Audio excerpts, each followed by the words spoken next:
네, 오늘 우리가 함께 나눌 하나님의 말씀은 데살로니가전서 5장 16절로 18절이 되겠습니다.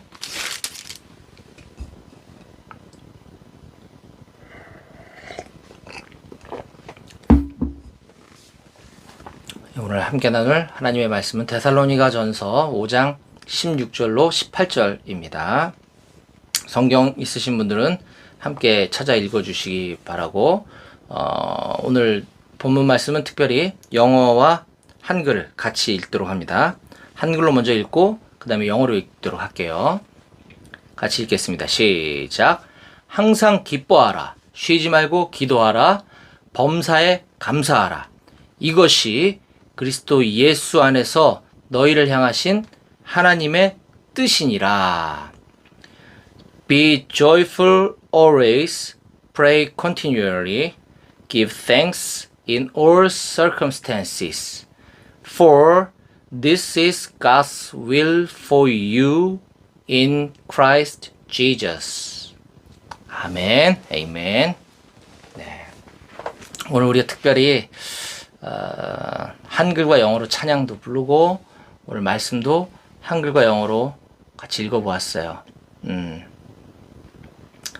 우리 이제 용사들의 이 지적 수준들이 많이 향상되어서 옛날과 같지 않기 때문에 이 정도 영어는 전혀 어렵지 않을 거라고 저는 봐요. 네. 우리 기독교인들은 이 세상에 딱 하나밖에 없는 유일한 신이신 우리 하나님을 아버지라고 고백하고 그 하나님을 믿는 사람들입니다. 하나님 외에 다른 신은 없다고 성경은 우리들에게 가르쳐주고 있고 우린 그것을 분명 믿고 있습니다. 그렇기 때문에 그 한 분밖에 없는 그 신이신 그 하나님, 그분의 뜻을 아는 것, 깨닫는 것은 매우 매우 중요하다. 왜냐하면 하나님의 뜻을 우리가 깨달아야지만 우리가 그분의 뜻에 합당한 삶을 살아가게 되는 것이죠. 예. 그래서 우리는 흔히들 특히 많은 그리스도인들이 나를 향한 하나님의 뜻을 가르쳐 주세요. 나를 향한 하나님의 뜻은 도대체 무엇인가요? 나를 향한 하나님의 뜻을 제가 알고 싶습니다. 이런 말들을 자주 하곤 합니다. 오늘 이 시간 저는 사도 바울이 데살로니가 지역에 있는 성도들에게 보낸 편지의 그 내용 중에서 특별하게 강조하고 있는 이 세 가지를 가지고 이 본문 말씀을 통해서 나를 향한 하나님의 뜻은 무엇일까? 라고 하는 제목으로 하나님 말씀을 여러분에게 전하도록 하겠습니다. 우리 한번 있는 자리에서 따라해 볼까요? 나를 향한 하나님의 뜻은 무엇일까? 네. 아까 우리가 불렀던 찬양, 선한 능력으로 라고 하는 찬양은 독일인들이 가장 존경하는 목사님 중에 한 분인 디트리히 본 회퍼라고 하는 책도 많이 나와 있고 오늘날 특별히 많이 회자되고 있는 분이시죠. 그분이 감옥에 갇힌 상태로 이 시처럼 이렇게 쓴 글을 거기에 곡을 붙여서 이렇게 불려지게 된 찬양입니다. 금세기 아니 역사상 가장 악랄했던 지도자 중에 한 사람이었던 히틀러의 그 나치 정권에 항거하다가 그는 감옥에 갇혀서 짧은 생을 마감하게 됩니다. 그 2차 세계대전의 종식을 바로 앞두고 옥에서 사형을 당하시면서 그 전에 남기신 디트리히 본 회퍼 목사님의 유명한 시인데요. 우리가 불렀던 찬양의 1절 가사는 이렇습니다. 그 선한 힘에 고요히 감싸여 그 놀라운 평화를 누리며 나 그대들과 함께 걸어가네. 나 그대들과 한 해를 여네. 그 선한 힘이 우리를 감싸시니 믿음으로 일어날 일 기대하네. 주 언제나 우리와 함께 계셔 하루 또 하루가 새로워, 늘 새로워. 이 디트리히 본 회포 목사님의 이 삶이 어쩌면 우리가 읽었던 오늘 이 데살로니가 전서의 그 저자인 사도 바울의 삶과 참 많이 닮은 것 같습니다. 오늘 이 데살로니가 전서는 바울 사도가 이 핍박 가운데 있는 데살로니가 성도들을 위로하기 위해 기록한 편지입니다. 이 바울 사도는 이 데살로니가 지역에 있는 성도들을 향해 이 딱 세 가지를 강조하고 있습니다. 첫 번째는 기뻐하라.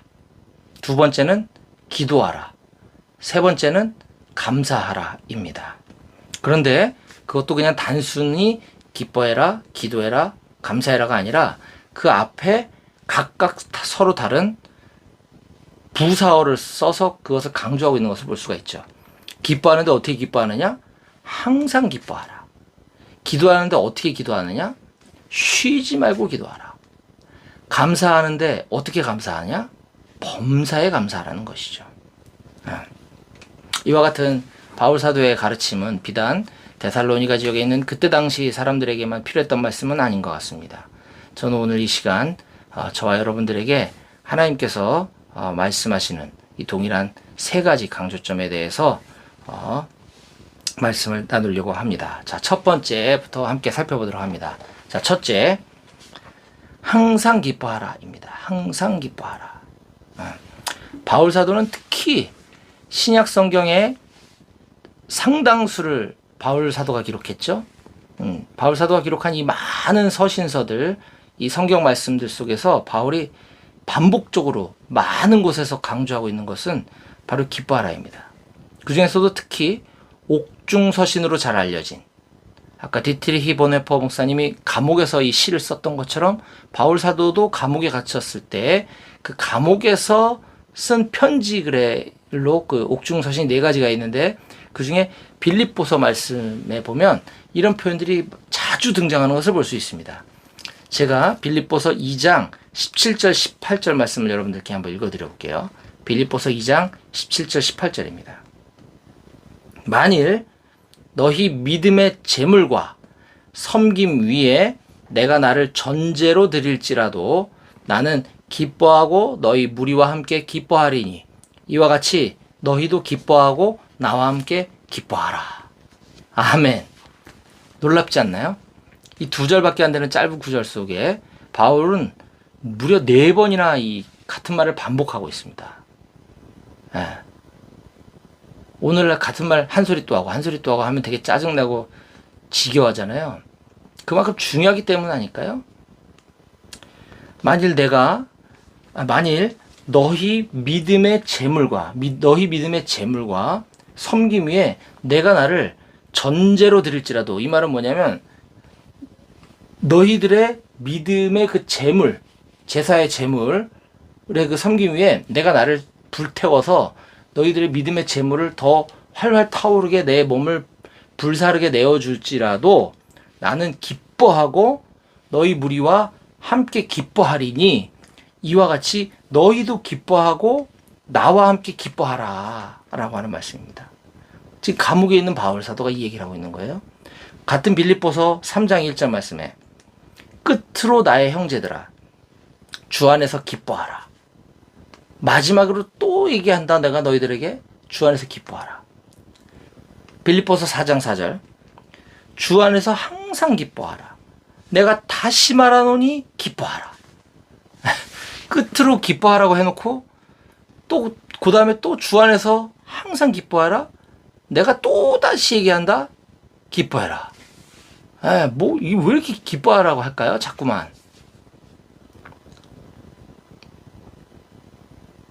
여러분은 어떻게 하는 게 도대체 기뻐요? 맨날 헤헤 이렇게 하고 다녀요?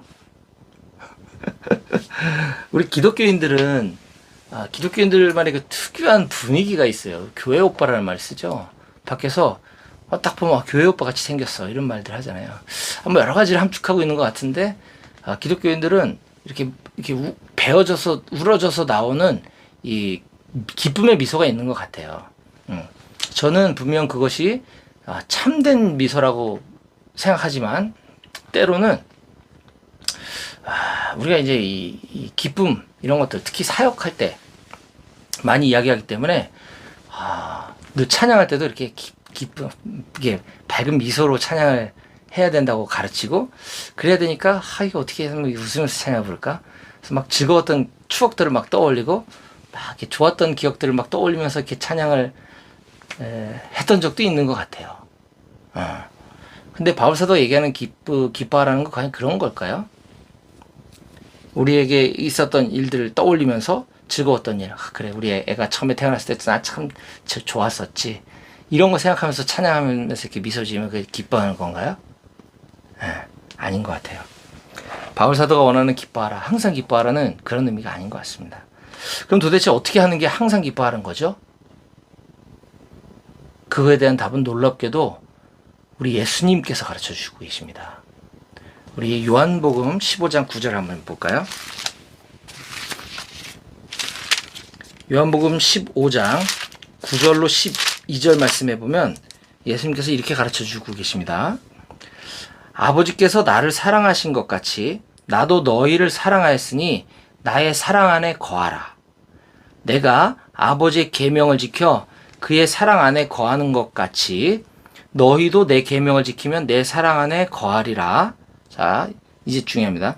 내가 이것을 너희에게 이름은 내 기쁨이 너희 안에 있어 너희 기쁨을 충만하게 하려 함이라.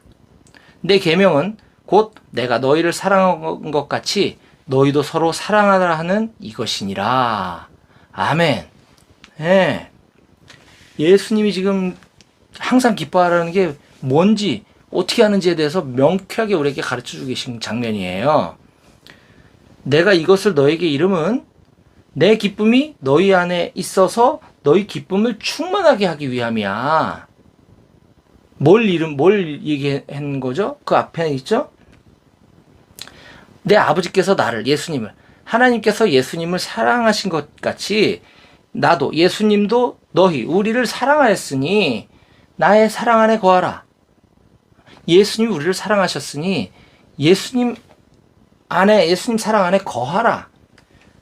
내가 아버지 계명을 지켜 그분의 사랑 안에 거하는 것 같이 너희도 내 계명을 지키면 내 사랑 안에 거하리라. 자, 쉽게 설명해 드릴게요. 하나님 아버지께서 예수님을 사랑하신 것처럼 예수님도 우리를 사랑하셨대요. 그렇기 때문에 예수님의 사랑 안에 거해야 된다고 말씀하십니다. 그러면서 예수님이 하나님의 계명을 지켜서 그의 사랑 안에 거하신 것처럼, 예수님이 하나님의 사랑 안에 거하는 것은 하나님의 계명을 지켜서 거한 것처럼 우리도 예수님의 계명을 지키면 예수님 사랑 안에 거하게 될 거야. 이것이 바로 내 기쁨이, 예수님의 기쁨이 우리 안에 있어서 우리 기쁨을 충만하게 하려고 하는 것이다 라고 말씀하시면서, 그럼 예수님의 계명을 지켜야 되는 게 뭐냐? 내 계명은 곧 내가 너희를 사랑한 것 같이 너희도 서로 사랑하라 하는 이것이니라. 네. 놀랍지 않나요, 여러분? 항상 기뻐하라는 거, 이건 얼굴에 억지 미소, 늘 싱글벙글, 이걸 하라는 게 아니고요. 네? 예수님의 사랑 안에 거하는 것이래요. 근데 그건 뭐냐면 예수님이 우리를 사랑하신 것을 기억하고 깨닫고 그 사랑이 너무 감격스러워서 우리 주위에 있는 사람들을 서로 사랑하는 것, 이것이 우리의 기쁨을 충만하게 해주는 것이다라고 예수님이 우리에게 가르쳐주고 계십니다. 우리의 기쁨, 우리가 항상 기뻐할 수 있는 그 이유, 그 근거는 바로 우리의 구원을 이루어주신 그 예수님 때문에 그것이 가능하다. 그 예수님께 받은 그 사랑을 진정으로 깨닫는 자라고 한다면 서로가 서로를 사랑하며 사는 것이 마땅하고, 그럴 때 우리 안에 그 기쁨이 충만하게 된다고 예수님이 우리에게 가르쳐주고 계시는 거예요. 결국 항상 기뻐하라는 것은 내 주변에 있는 전우들, 내 동료들을 사랑하는 것이다 라고 하는 것을 예수님 우리에게 가르쳐주고 계십니다. 여러분들 서로 사랑하고 계시죠? 그냥 미워하지 않는 게 사랑하는 거 아니에요. 난 특별히 미운 사람 없어요. 이게 아닙니다. 보다 적극적인 사랑을 하라는 것입니다. 자, 우리 이제부터라도 오늘 말씀 들었으니까 진심으로 전우들을, 후임병들을, 선임병들을 예수님 사랑 때문에, 다른 것 때문이 아니에요. 예수님께 받은 그 사랑 때문에 서로 사랑할 수 있는 우리 모든 용사들이 다 될 수 있기를 바랍니다. 아멘. 자, 두 번째 바울 사도가 강조하고 있는 두 번째입니다. 쉬지 말고 기도하라. 예, 쉬지 말고 기도하라고 합니다. 우리에게 명령하고 있습니다. 이 말씀의 의미는 뭐죠, 여러분? 어떻게 하면 쉬지 않고 기도하나요? 알쏭달쏭하죠. 애매합니다. 예. 이건 아무것도 하지 않은 채 무릎 꿇고 정자세로 하루 종일 기도만 하라는 뜻이 아닙니다. 바울 사도는 그런 어떤 종교의식, 종교적인 행위, 세상과 떨어져서 종교적인 행위만 하는 것을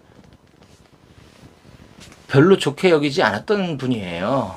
그런 바울 사도가 쉬지 말고 기도하라고 한 것은 계속해서 기도만 하라 이런 의미가 아닐 것입니다. 그럼 도대체 뭘까요? 기도는 우리가 호흡이라는 말을 자주 하죠. 우리가 숨쉬기를 멈추면 우린 죽잖아요.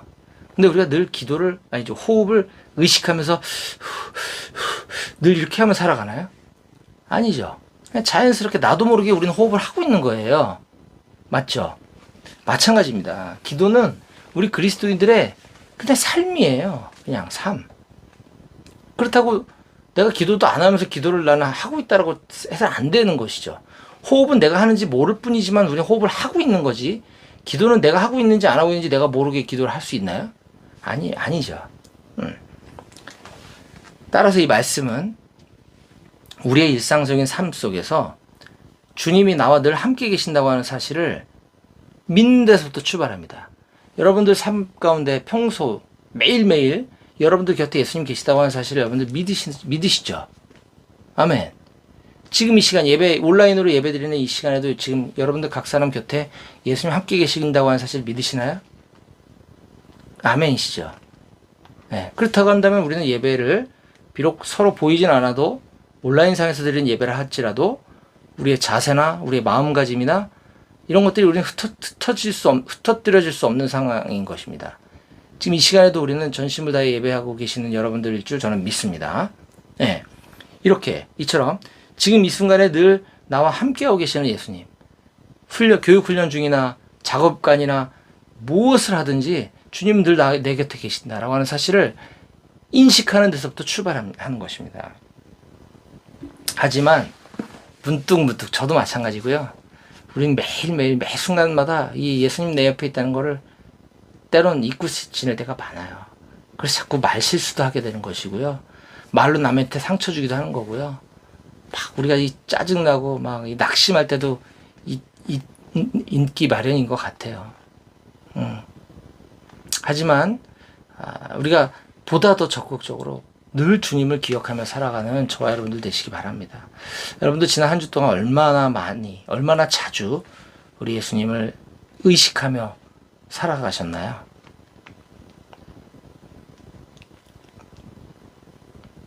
이것이 바로 바울 사도가 우리에게 가르쳐주고 있는 것입니다. 이것은 지금 바울 사도는 쉬지 말고 기도하라 라고까지만 얘기했지만 아까처럼 마찬가지로 역시 이 쉬지 말고 기도하는 것에 대해서 예수님 또 우리에게 가르쳐주고 계셔요. 누가복음 18장 1절입니다. 누가복음 18장 1절을 제가 한번 읽어볼게요.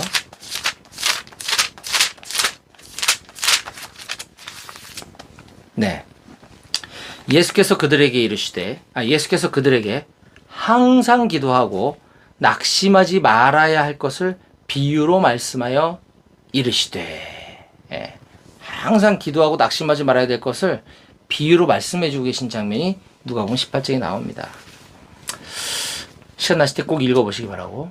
저는 제 경험상 우리가 예배 시간에 정해진 기도의 때에 기도할 때 하나님께서 당연히 응답해 주시지만 우리가 일상 가운데 뭔가 잘 해결되지 않는 부분들이 있거나 또는 하나님의 마음을 구하고 싶을 때 수시로 짧게라도 상관없으니까 전심으로 정말로 주님 내 옆에 계신 주님과 내가 여쭤보듯이 대화하듯이 이렇게 기도하고 묻고 할 때 하나님께서 이 말씀을 통해서 또는 감동을 통해서 응답해 주시는 것을 전 너무 많이 경험하곤 합니다. 그래서 기도는 정해진 예배 시간에 예배당에 나와서 또는 잠자기 전에 잠깐 무릎 꿇고 그때만 하는 기도가 아니다. 우린 늘 일상 가운데 주님, 제가 지금 회의 들어가야 되는데요.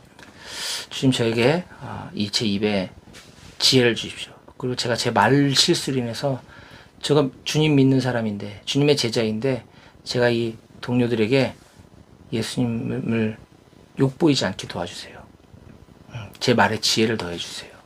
늘 이렇게 뭐 수시로 기도하면서 살아가는 거. 이것이 바로 쉬지 말고 기도하라 라고 하는 말의 의미인 줄로 저는 믿습니다. 네. 자, 세 번째 바울 사도가 우리에게 가르치는 권면 세 번째는 범사에 감사하라는 것입니다. 범사에 감사하라. 이 감사에 대해서는 교회 다니면서 참 많은 설교 말씀들을 들었어요. 근데 자주 등장하는 예화가 있어요. 그것은 바로 미국의 유명한 토크쇼 진행자인 오프라 윈프리의 사례입니다. 예화입니다. 이 감사를 얘기할 때 이 오프라 윈프리 얘기를 참 많이 듣곤 하는데요. 심지어 시중에 나와 있는 기독교 서적 중에도 감사에 대한 이 기독교 서적을 보다 보면 그 얘기가 거기도 또 나오거든요. 전 세계 132개국 약 1억 4천여 명이 시청했다고 하는 자기 이름을 걸고 하는 토크쇼, TV 토크쇼 진행자인 오프라 윈프리. 그녀는 이 토크쇼뿐만 아니라 기업가로서도 세계적으로 아주 성공한 큰 갑부입니다. 그 재산이 뭐 어마어마하다고 합니다. 우린 이쯤에서 그녀를 한번 부러워해줘야 되겠죠? 네. 그러나 오프라 윈프리의 과거는 아주 정반대 이 암울한 삶을 살았다고 합니다. 지독하게 가난한 미혼모에게서 태어나서 그녀는 할머니에게 자라게 되었고요. 9살 때는 애석하게도 삼촌에게 성폭행까지 당하게 됩니다. 9살짜리 그 꼬마애를. 14살 때는요, 14살짜리 애잖아요, 애. 자기 엄마처럼 오프라 윈프리가 미혼모가 돼요, 미혼모가. 그리고 그녀가 낳은 그 아이는 태어난 지 2주 만에 죽게 되었어요. 14살짜리 애가 애를 낳았는데 그 애가 2주 만에 죽었어요. 그 충격이 얼마나 컸겠습니까, 14살짜리가. 그래서 가출해서 거리에서 마약 중독자로 생활하게 됩니다. 14살짜리 소녀가 마약 중독자로 살아가는 오프라 윈프리가요. 그렇게 하루하루를 살아가고 있던 어느 날 그녀의 친아버지가 그녀를 찾아오게 됩니다. 그런데 그를 버렸던 그 친아버지가요, 그리스도인이 돼서 나타나는 거죠. 그래서 그 육신의 친아빠로 인해서 오프라 윈프리가 믿음을 갖게 됩니다. 신앙을 가지게 돼요. 그때부터 오프라 윈프리는 날마다 감사일기를 쓰는 습관을 가지게 되었고, 그 습관이 바로 오늘날과 같은 오프라 윈프리의 삶을 변화시켜 전 세계인들에게 영향력을 끼치는 사람이 되었다라고 하는 것이 우리가 자주 듣는 이야기입니다. 그래서 이 오프라 윈프리의 제가 지금 지금 얘기하고 있는 것은요, 여러분들 끝까지 들으셔야 돼요. 끝까지 들으셔야 돼요. 이거 반전이 있습니다. 이 오프라 윈프리의 이 매일매일 감사일기 쓰는 이 습관들은 그날 일어났었던 일들 중에 감사의 제목들을 쭉 기억하면서 한 5가지 정도씩을 매일 적어 나갔다 그래요. 근데 그거는 아주 일상적인 소소한 것들이죠. 예를 들면 이런 것들입니다. 오늘도 거뜬히 잠자리에서 일어날 수 있게 해주셔서 감사합니다. 오늘 유난히 눈부시고 파란 하늘을 보게 해주셔서 감사합니다. 오늘 점심때 맛있는 스파게티를 먹게 해주셔서 감사합니다. 얄미운 짓을 한 동료에게 화내지 않고 제가 잘 참을 수 있게 해주셔서 감사합니다. 오늘 좋은 책을 읽었는데 그 책을 써준 작가에게 너무 감사합니다. 뭐 이런 감사드린 거죠. 저도 이런 설교 말씀을 듣고 예전에 그날부터 제가 감사일기를 저도 쓰기 시작을 했어요. 그래서 페이스북, 카카오 스토리 이런 데다가 제가 그 매일매일 감사 일기들을 이렇게 올리니까 참 많은 사람들이 그걸 보고 댓글로 많이 격려해주고 칭찬해주고 자기도 도전받았다. 나도 감사일기를 매일 써야 되겠다. 이런 이제 거룩한 습관들이 이렇게 퍼져가는 것들을 제가 경험했었습니다. 자, 그런데 지금 중요합니다. 지금부터. 근데 제가 얼마 안 가서 이 감사일기 쓰는 것을 중단했어요. 좀 더 적나라하게 얘기하면 제가 이 감사일기 쓰는 것을 집어치워 버렸어요. 왠지 아십니까, 여러분? 오프라 윈프리의 성공 비결은 그녀의 삶이 감사 일기를 쓰는 습관 때문에 그녀가 성공한 것이 아니라, 아까 얘기했죠? 그의 육신의 아버지, 그녀를 버렸던 그 아버지가 그리스도인이 돼서 다시 나타나서 그녀에게 예수 그리스도를 전해주었고, 오프라 윈프리가 예수를 믿게 되었기 때문에 그녀가 성공한 것이지, 감사일기 때문에 성공한 것이 아니다라는 거예요. 여기서 말하는 성공은 그가 부를 이뤘다는 것이 아닙니다. 어둠의 삶, 죄악 가운데 살던 그녀가 빛으로 나오게 된 것을 말하는 거예요. 이것은 감사일기를 쓰기 시작하는 습관 때문에 그렇게 된 것이 아니고, 그녀가 예수 그리스도를 만났기 때문이다라고 하는 것이 중요한 포인트인데, 이건 어디로 사라져버리고 감사일기를 써서 그녀가 성공했다, 감사일기가 그녀의 삶을 변화시켜 주었다, 우린 이렇게 듣고 자랐어요. 거짓입니다, 여러분.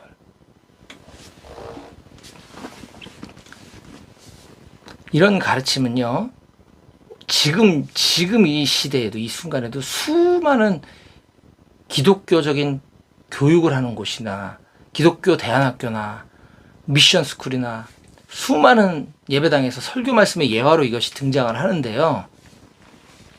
자, 잘 보면 아까 오프라 윈프리가 적었던 그 감사일기 제목들을 보면 이건 그냥 일상의 소소한 일들에 대해서 감사드리는 긍정적인 마인드를 갖게 해주는 것에 불과한 것이지, 거기 예수님에 대한 감사가 어디 있습니까, 여러분? 그렇지 않나요? 이거는 그냥 긍정의 힘, 이 긍정의 마인드, 이거를 갖다가 이 복음과 뒤섞어가지고 안 된다. 아닙니다, 이거는. 이게 지금 우리 기독교 안에 뿌리 깊게 자리 잡고 있어요. 저도 몰랐어요. 그래서 저도 감사일기 쓰다가 어느 날 하나님 문득 그걸 깨닫게 해주셨어요. 오프라 윈프리의 성공 비결은 그런 감사가 아니었다? 제가 깜짝 놀라서 당장 때려쳤어요. 여러분, 이런 감사는요, 그리스도인들이 아닌 일반 사람들도 얼마든지 할 수 있는 거 아닙니까? 좋은 습관이잖아요. 그쵸? 좋은 마인드를, 성품을 바르게 해주는 데는 도움이 되겠죠. 그러나 그게 우리 하나님, 우리 신앙생활하고 무슨 상관이 있냐는 거죠. 이렇게 배운 사람들은요, 기독교인들이지만 이런 감사들밖에 할 줄 몰라요. 하나님, 우리 집값이 높은 값에 팔리게 해주셔서 감사합니다. 하나님, 제가 직장에서 승진하게 해주셔서 감사합니다.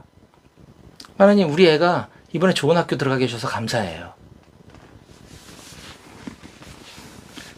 제가 이걸 깨달은 이후부터는 다 화가 나요.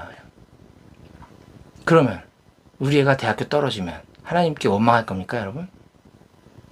말도 안 되는 거 아니에요? 이런 감사일기는 결코 신앙이 아닙니다, 여러분. 자, 그렇다면 성경이 말하는 범사에 감사하는 건 도대체 뭘까요? 그럼 어떻게 감사하는 거예요, 그러면? 이 성경이 쓰여진 원문을 가장 비슷하게 이 번역한 영어 성경을 보면 그 뜻이 조금 분명합니다. 그래서 제가 아까 서두에 우리 한글 성경 한번 읽고 영어 성경 읽었던 거예요. 우리 한글 성경에 보면 그냥 범사에 감사하라라고 돼 있기 때문에 좀 어렵죠, 뉘앙스를 이해하기가. 근데 영어 성경은 이렇게 기록하고 있죠. Give thanks, 감사를 드려라. Give thanks, 감사를 드려라. In all circumstances, 모든 상황 안에서, 모든 환경 가운데 감사를 드려라 라고 하는 것이에요. 즉, 내가 좋은 집이 팔렸을 때는 감사하고 안 팔렸을 때는 좀 대기하고 있고, 이런 게 아니고요. 내가 직장에서 승진하면 감사드리고, 내가 직장에서 떨어지면 저 좀 건들지 마세요, 하나님을 멀리하고, 이런 게 아니고요. In all circumstances, 나의 어떤 상황 가운데서라도 모든 상황 안에서 하나님께 감사를 드려야 한다는 것입니다.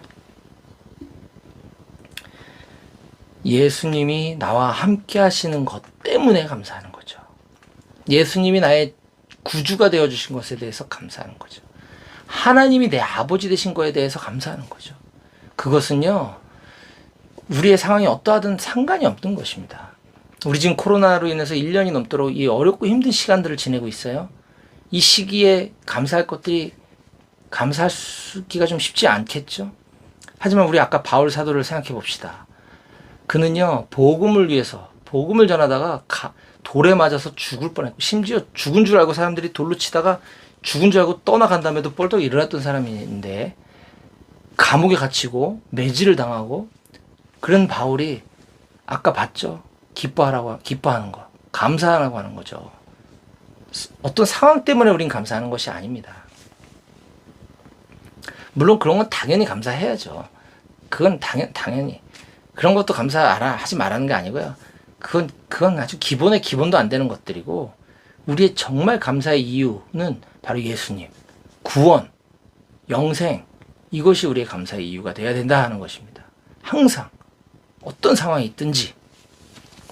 그래서 우리가 아까 웨이메이커, 큰 길을 행하시는 분, 남북이 이렇게 분열되어 있고 전쟁이 끝나지 않았고 이 한반도에 어둠의 그림자가 그려져 있는 그 북녘 땅에서도 지금 이 시간에도 많은 성도들은 주님께 감사하고 있다는 사실을 기억하시기 바랍니다. 여러분들의 평소 감사 생활은 어땠나요? 여러분들의 감사의 제목들이 있다면 한번 돌아보시기 바랍니다. 그 안에 예수님이 얼마나 있었는지. 우리가 진정으로 감사해야 되는 것, 우리가 계속해서 어떤 상황에서도 감사해야 하는 것, 그것은 오로지 예수님 때문이라고 하는 사실을 꼭 기억하시기 바랍니다. 이것이 바로 오늘 지금 바울 사도가 데살로니가 전서에서 우리들에게 범사에 감사라고 가르치고 있는 것에 대한 의미입니다. 오늘 바울 사도가 부분에서 세 가지 중요한 강조점을 하는 것에 대해서 지금 말씀을 나눴죠. 자, 마무리할게요. 자, 그러고 나서 바울 사도도 이렇게 마무리를 합니다. 자, 항상 기뻐하라, 쉬지 말고 기도하라, 범사에 감사하라, 이 세 가지에 대해서 설교를 하고 나서 바울 사도는 이렇게 마무리를 합니다. 이것이 그리스도 예수 안에서 너희를 향하신 하나님의 뜻이니라. 자, 중간에 있는 말은 수식어죠. 이것이 하나님의 뜻이니라. 맞죠? 이것이 뭐예요? 항상 기뻐하라, 쉬지 말고 기도하라, 범사에 감사하라. 이것이 하나님의 뜻이니라. 이것이 그리스도 예수 안에서 너희를 향하신 하나님의 뜻이니라.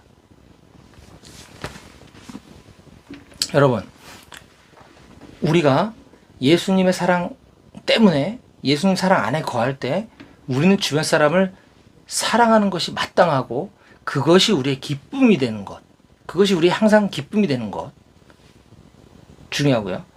평소 우린 늘 주님과 함께하고 주님 늘 우리와 함께하고 계신다는 것을 우리가 인식함으로 그분께 늘 여쭙고 그분과 늘 대화하며 살아가는 것, 항상 쉬지 말고 기도하는 것, 그리고 1차원적인 아주 원시적인 감사가 아니라, 바로 그 비기독교인들도 누구나 하는 그런 감사가 아니라 우리들만 할 수 있는 감사, 예수님 그 감사, 이것이 우리를 향한 하나님의 뜻이라고 하는 그 사실, 그 놀라운 비밀을 여러분들 꼭 발견하시기 바랍니다. 나를 향한 하나님의 뜻이 무엇일까? 이 다음에 커서 날 목사가 되기 원하시나? 나를 향한 하나님의 뜻이 무엇일까? 나를 선교사를 나가기 원하시나? 이런 것도 중요한데요. 그런 걸 찾기 이전에 우리가 항상 예수님으로 인해서 기뻐하고 있는지, 예수님께 늘 쉬지 말고 기도로 묻고 생활하고 있는지, 우리가 예수님 때문에 어떤 상황, 우리가 힘든 상황에 처했다 할지라도 늘 감사하는 삶을 살고 있는지, 하나님께서 저와 여러분들에게 그것을 바라고 계시다고 하는 그 하나님의 뜻을 깨닫고 그렇게 삶을 살아가는 우리 모두가 되시기를 주님의 이름으로 간절히 축원합니다. 아멘. 기도하시겠습니다.